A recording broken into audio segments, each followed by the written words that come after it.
Good morning, my dear students. So, again, we'll continue with our uh, highway geometry design here. The highway geometry design means the highway geometric design of highways deals with dimensions and layout of visible features of the highway, such as horizontal, vertical alignments, side distance, and intersections. What does it means? The whatever design we are designing the highway, that deals with our the dimensions, the means width of the road, and what will be the curve height, what will be the our foot distance, track distance, all those things, whatever the parameters are there in highway design, that will be deals with the layout of that or sizes of that highway and the layout, and also the horizontal alignment and a vertical alignment, and side distance and intersections. These things are being considered in the highway design. The designer may be exposed to either plan a new highway network or improve existing highway. This highway design may be of some of the cases in what happens is, for existing road only they are going for the new highway, or for existing only they are doing the renewal and making it to a new one, or completely new planning has been done.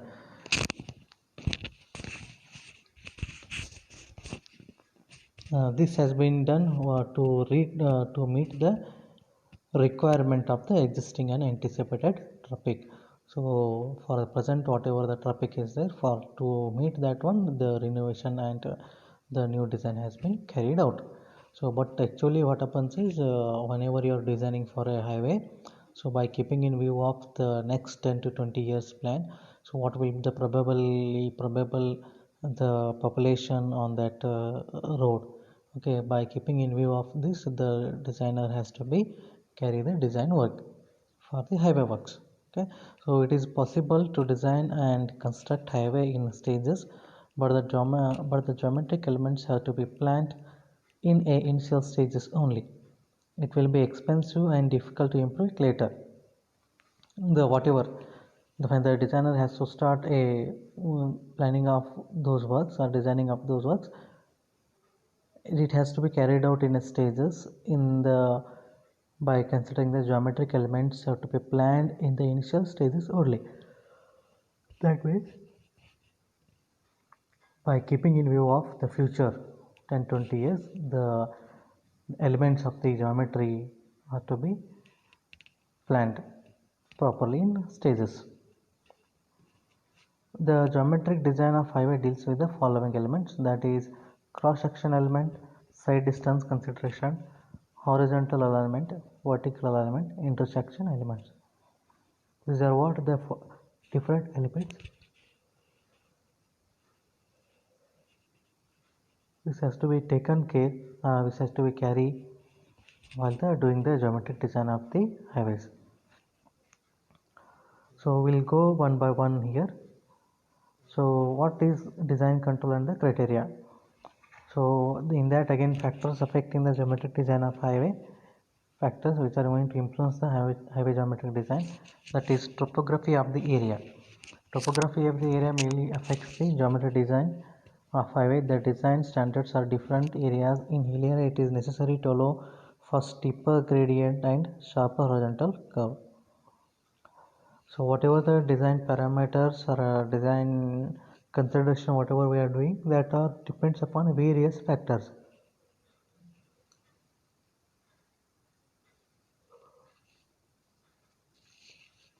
We'll go one by one factor here. One is the topography of the area. So if it is plain, you don't have any problem of the gradient, but if it is having a terrain where hilly kind of area will be there, then it should be possible. It has to give a steeper gradient and sharper horizontal curve. So these things should be taken into consider whenever the hill is very steep. So as much as possible, gradual gradient has to be given to allow the vehicles to travel. to okay, and the in whenever there is a curve, sharper horizontal curve has to be given. Again, these things will be depends upon the design speed. What will be the design speed you are going to keep on such roads? Based on that only, again this horizontal curve and gradient has been decided. Okay, next thing after the topography of the area, the second thing which is going to be play an important role in design is the design speed. So based on the design speed only, the various factor different things are going to be designed. Okay, so design speed is a tool used to determine the geometric features of a new road during road design. uh, Road design speed is not a necessary, its maximum safe speed that can be higher or lower. The design speed chosen for a highway is a major factor in choosing a super elevation, rates and radii of curvature, side distance, and the length of the crest and sag in vertical curves. So just now I have told you the design speed. This design speed is going to be decide the various elements, that is the super elevation rates and radii of curve, that radii of curve for the horizontal curve and as well as vertical curve, side distance, stopping again in side distance there is two, stopping side distance and overtaking side distance, and the length of the crest and sag vertical curves.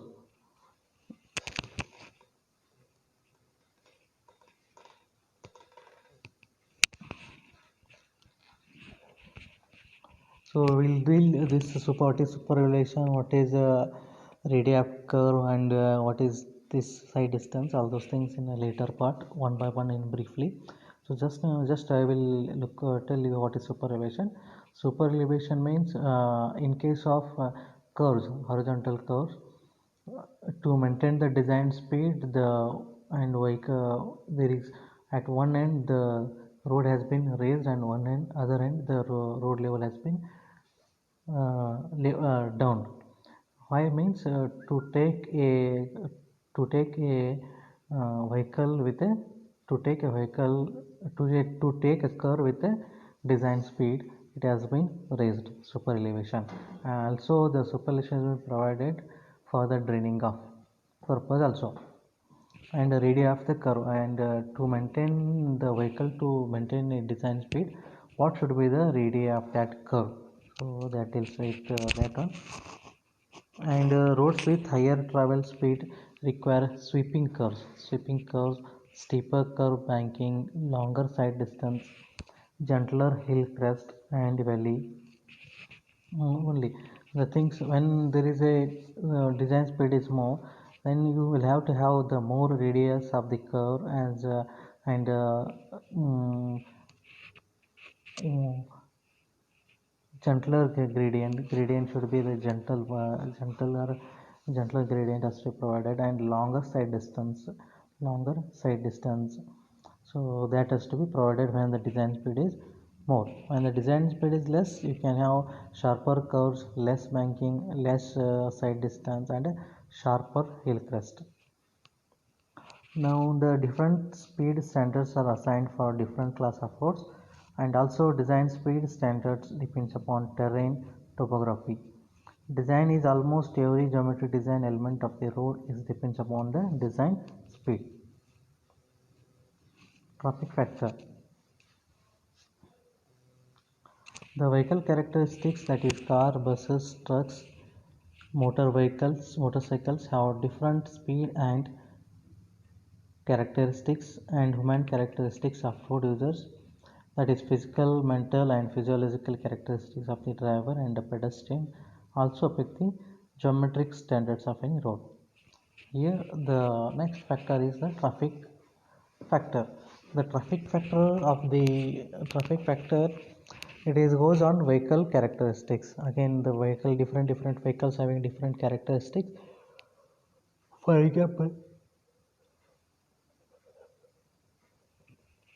example, the trucks, cars, buses, motorcycles have different speed. These vehicles have the different speeds.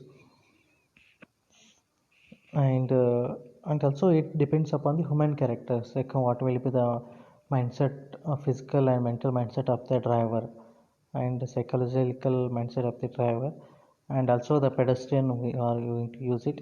So that also affects the design. Next thing is environmental and other factors. Landscaping, noise, air pollution, and other local conditions also affect the road geometrics.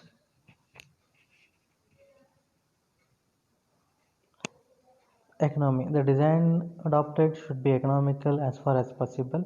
It should match with the funds allotted for capital cost and maintenance cost. The design adopted should be economical as far as possible. Means whatever the design we are going to adopt, the designer, it should be economical as far as possible. Means okay, economical, when it is economical means there will be large number of users has to be use the road, and the vehicle has to be go a smooth way. So there should not be maintenance cost of that vehicle should be increased and all those things. So whatever the factors which have been involved in that making the things to be economical, this to be there in that.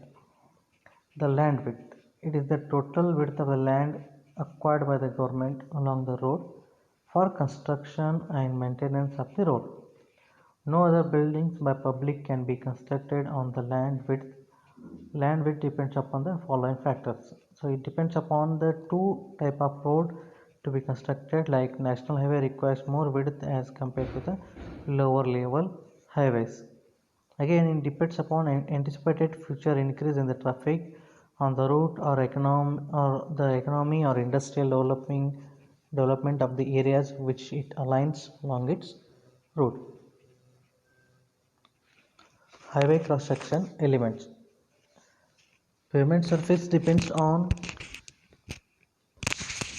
the pavement type.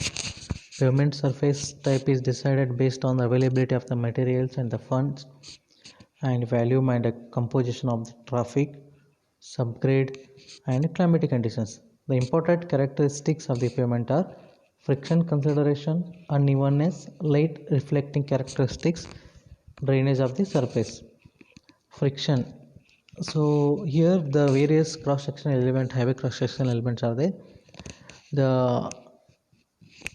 Again there are various factors. So one is the friction consideration, unevenness of the road, light reflecting characteristics, drainage of the surface water. So in that the first one is the friction. It is the friction between the wheel of the vehicles and the pavement surface is a crucial factor in the design of horizontal curves and thus safe operating speed. Further, it also affects the acceleration and deceleration ability of the vehicles. Lack of adequate friction can cause skidding or slipping of the vehicles. Here the friction means what it is. It is the friction between the vehicles wheels of the vehicle and the pavement surface. Okay, so if there is more friction is there, then it will be very less design speed. Means more friction occurs, as a result there will be more maintenance, one thing, and there is a less design speed of the vehicle will be getting reduced. But if the vehicle is having lack of friction means, so it can cause the skidding of the vehicles. Okay, slipping or skidding of the vehicles. So by keeping in view of this, friction should be provided such that though it should be make the things to be economical one.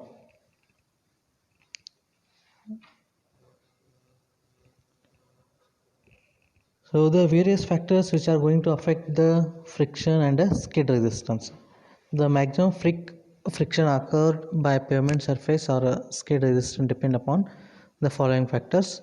One is the type of pavement surface, namely what kind of pavement surface it is, either it is cement, concrete or a bituminous or a WBM or a earth surface, etc. So one thing I can tell you is the more harder the surface will be having the more the friction.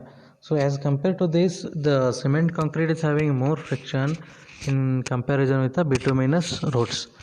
And WBN, waterborne macadam earth road, these also having little bit harder surface. There also it is more friction.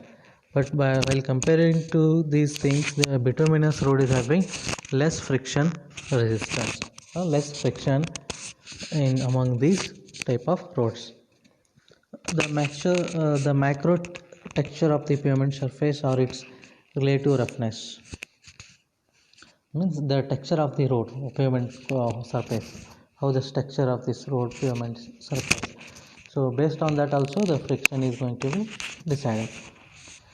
The condition of the pavement, namely means the what condition of the pavement it is now, whether it is a new road or a existing road or when it has been a deteriorated road. Based on that also the friction is going to be depends. Type and condition of the tire, what kind of tire it is, whether it is a new tire or whether it is a teared tire. Based on that also the skid resistance, skid will be there, friction of skid resistance. Newer tires having the more friction and the older tires is having less friction. And also the speed of the vehicle. So if the more speed means again depends the factors which speed of the vehicle has going to affect the friction. Extent of brake application or brake efficiency, load and tire pressure, temperature of tire and pavement. So these are the factors which are going to influence the skid or friction. For the calculation purpose, IRS has recommended the longitudinal friction coefficient value to be 0.4 and lateral coefficient value to be 0.15 for expressways and national highways with design speed of 120 to 120 and 100 kmph. For 120 kmph it is 0.4 and for 100 kmph it is 0.15. Okay.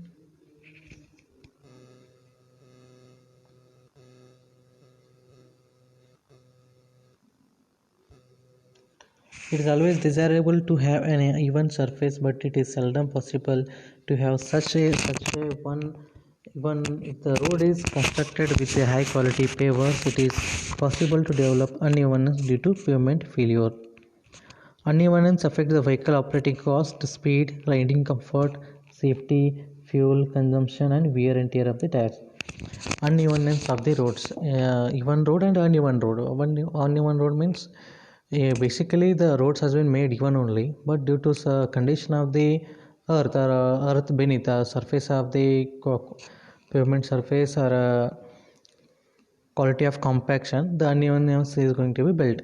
If the uneven road will be there means it will be what the vehicle operating cost will be more, that is riding comfort is also not there, safety of the fuel consumption also not there, and there is a wear and tear of the tire.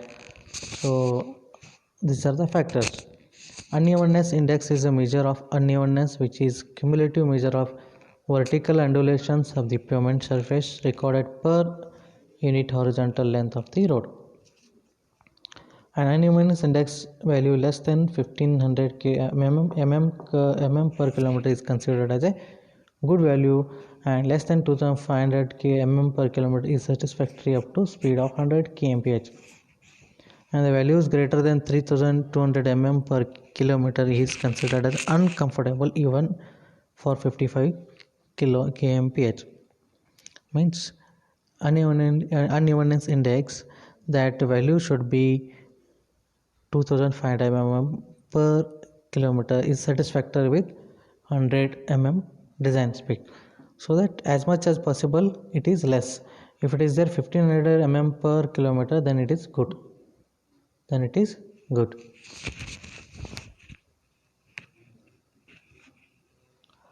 Reaction. White roads have good visibility at night but cause glare during the daytime. Black roads has no glare during the day but it has poor visibility at the night. Concrete roads have better visibility and less glare. It is necessary that road surface should be visible at night, and the reflection of light is a factor that answers it.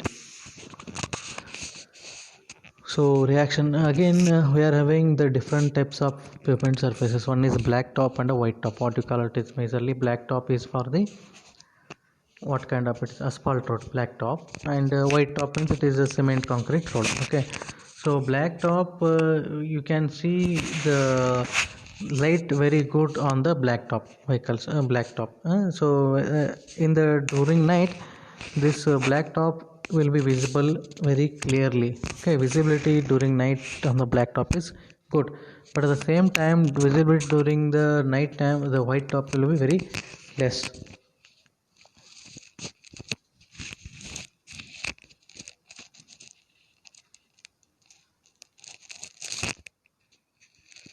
Drainage. The pavement surface should be absolutely impermeable to prevent seepage of water into the pavement layers. Further, both geometry and texture of the pavement surface should be help in draining out the water from the surface. So drainage. So the highway, whatever we are doing to design, whatever the rain is going to occur on the highway, so the water should flow away from the roads. Okay, so that the camber has been provided. Camber means the centrally the road has to be raised up, and on the ends of the on both ends of the road it should be lowered, so that the whatever the water is going to be fall on that road should not percolate, and it should flow outside the road. Okay, the roads has been made in such a way that the water should not percolate into the road. If water start percolating means the road is going to be deteriorate. For that, a camber has to be provided. A camber is a transverse slope provided to the road surface for the drainage of the rainwater for better performance of the road. Camber can be written as 1 in n or x%.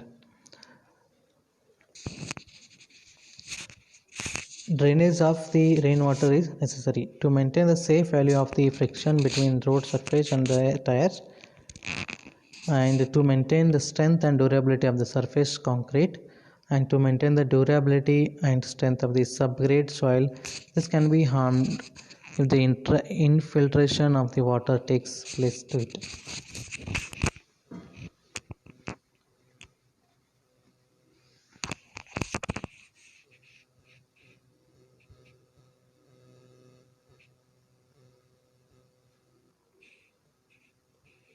There are usually three types of cambers which are going to be provided. One is straight camber, and second one is parabolic and a mixed camber. Straight camber means you can see here in the figure, W is the width of the road, and W by 2A times the road has been raised in the middle. Okay, W by 2A. So the slope has been given in terms of 1 in n. So that is in terms of state. This type of camber is provided by meeting two straight surface at the crown. Crown is the central and topmost point of the surface of the road. Means two lines which are going to join the crown, and the crown is the topmost point on the surface of the road. This is a straight camber. Parabolic, it is the shape of parabolic. It is also not used in general because it has steep slope towards the edge, and outward thrust to the vehicles. This can raise outward thrust to the vehicles. It is in the shape of parabolic. The third one, the combination of straight and parabolic. So middle part they have made parabolic, and the towards the edge again it will becomes straight. So this is called as combination of straight and parabolic camber. There is a table here, the how much the camber has to be provided. For different types of road there is a different rainfall of the area. There are different in the ranges. So first one is cement concrete and high type of bituminous surface. In case of heavy rainfall, the ratio they are keeping is 1 in 50. When case of light rains, it is 1 in 60. So 1 in 50 means 1 horizontal to the 50 vertical. 1 vertical to the 50 horizontal. Then when in case of bituminous road, it is 1 in 40 for heavy, for 1 in 50 in the light rainfall. So for a waterborne macadam and gravel pavements, it is 1 in 33 and 1 for heavy and 1 in 40 for the light. So you can see the ratio 1 in 50 for cement concrete and bituminous, it is 1 in 50, 1 in 50 for heavy. For light it is 1 in 60, means for 60-meter length 1 meter in the height of the camber for a light, means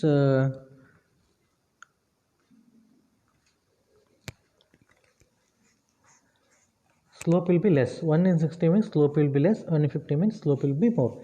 Camber will be more in 150, 1 in 50, but it is less in the 1 in 60, means you are going to have little bit gentle slope in case of light. Okay, these are the different types of cambers. Next we will continue with the width of carriageway and width of the pavement in the next class.